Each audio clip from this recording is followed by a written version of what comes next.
Ini aku akan lepas ya. Dadah, dadah, dadah, aku takut.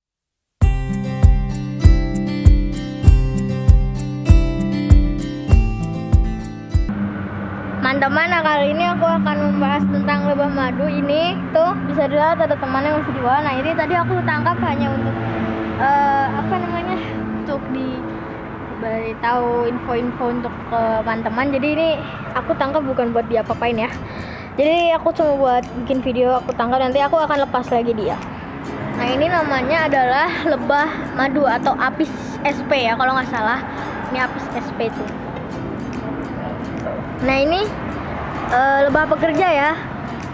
Nih, lebah pekerja tuh semuanya jenis, maksudnya betina semua. Jadi ratunya si lebah itu sebenarnya itu juga dulunya dia itu kayak apa ya, lebah pekerja juga, tapi yang kecilnya sudah diberi makan khusus dan lain-lain sama lebah-lebah yang lain. Jadi dia menjadi ratu kalau nggak salah ya. Dan ini aku menemukan di ini apa namanya, pohon kelapa ya, yang sejenis kelapa gitu ya. Dan itu ada tawon musuhnya lebah, bisa dilihat yang terbang besar itu berdua. Nah, ini capung juga adalah salah satu musuhnya.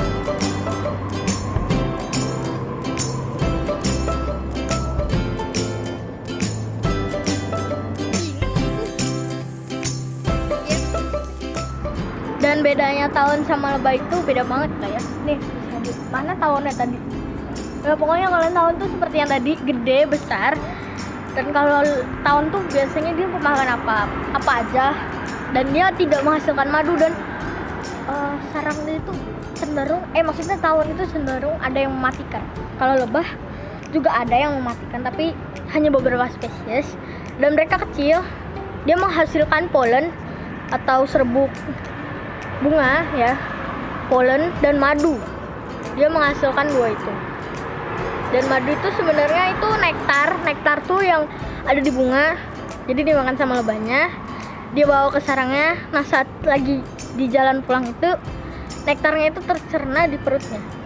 Nah, nanti nektarnya dikeluarkan lagi dan menjadi madu.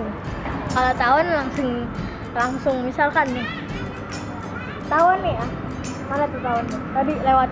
Pokoknya kalau tawon dia itu bawa makanan nih, cuma aku kurang tahu, kalau nggak salah tuh cuma dihancurkan dan lain-lain, terus habis itu langsung dikasih ke larvanya.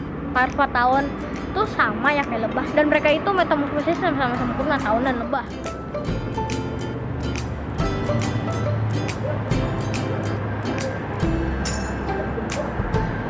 Ini tadi sudah aku kasih makan nih dia, dan dia masih mau gitu makan di dalam tempat seperti ini. Dan ini adalah lebah pekerja seperti yang sudah aku bilang tadi.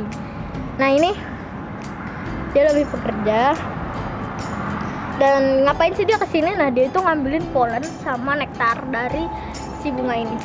Bunga kelapa, hampir kelepas. Namanya ini bunga kelapa tuh. Pohonnya seperti itu, dan di atas itu banyak sekali ya. Banyak banget. Kalau bisa dilihat yang nggak kelihatan, tapi kalau pakai mata ini kelihatan banyak banget. Biasanya mereka ini ada semi pekerja, drone, dan si ratu. Tahu nggak drone itu apa? Mungkin ada dari teman-teman yang belum tahu drone itu apa. Drone itu bisa disebut apa ya, pejantan. Drone itu bisa untuk sebutan lebah jantan atau semut jantan. Dan drone itu rata-rata bisa terbang. Dan maksudnya bukan bisa terbang, itu kalau yang semut ya, semut. Kalau yang ini apa namanya, lebah drone itu biasanya kecil, lebih kecil. Ada yang lebih kecil, ada yang lebih besar ya, tergantung spesies lebahnya si lebah itu. Dan drone itu tugasnya cuma ngawinin si betina. Si betina itu ada si ratu. Jadi si ratu nih lagi terbang, dia akan terbang beberapa saat. Pokoknya dia akan terbang keluar sarang, nanti diikuti dengan drone. Nah, si drone itu langsung kawin di udara. Dan setelah selesai kawin di udara, drone-nya kan langsung mati. Jadi setelah kawin dia langsung mati. Setelah itu ratu bisa balik lagi ke sarangnya, dan ya sudah, habis itu dia akan bisa bertelur dan mempunyai generasi berikutnya. dan dia di dalam sarang tuh bisa dia lagi memproses madu, atau ada ratunya lagi makan, atau maksudnya lebah pekerja lagi makan, atau dia lagi memberi makan si calon anakannya. Dan si ratu ini akan bertelur, dan setelah bertelur dia akan ada larva. Telurnya akan menetas jadi larva, setelah itu akan menjadi kepompong, dan setelah itu dia akan menjadi lebah. Oh ya, dan kan aku udah jelasin tuh perbedaannya apa. Oh ya, aku lupa tadi, ada satu lagi. Kalau lebah sekali menyengat dia akan mati. Kalau tawon enggak, dia bisa menyengat berkali-kali dan dalam mangsa yang beda-beda. Maksudnya misalkan dia ngesengat manusia A, terus dia ngesengat bagian lengan lain, terus dia menyengat temannya si manusia tadi, atau hewan-hewan lainnya bisa disengat-sengat sama dia, yang merasa itu ancaman bagi dia, dan dia kan gigit dan sengat. Kalau tawon, kalau ya sama sih lebah juga, tapi lebah itu cenderung lebih bukan lebih kalem ya, tapi lebih suka lari lah daripada menyerang. Ini aku akan lepas ya. Dadah, aku takut. Ayah, ntar disengat. Itu ekornya gerak tadi, ya sering banget. Nanti kapan-kapan aku akan mencoba memelihara lebah, dan aku akan mempelajari lebih jauh lagi tentang lebah dan tawon. Dan mungkin ya cukup dulu kali ya untuk video kali ini, dan sampai jumpa di vlog berikutnya. Dadah.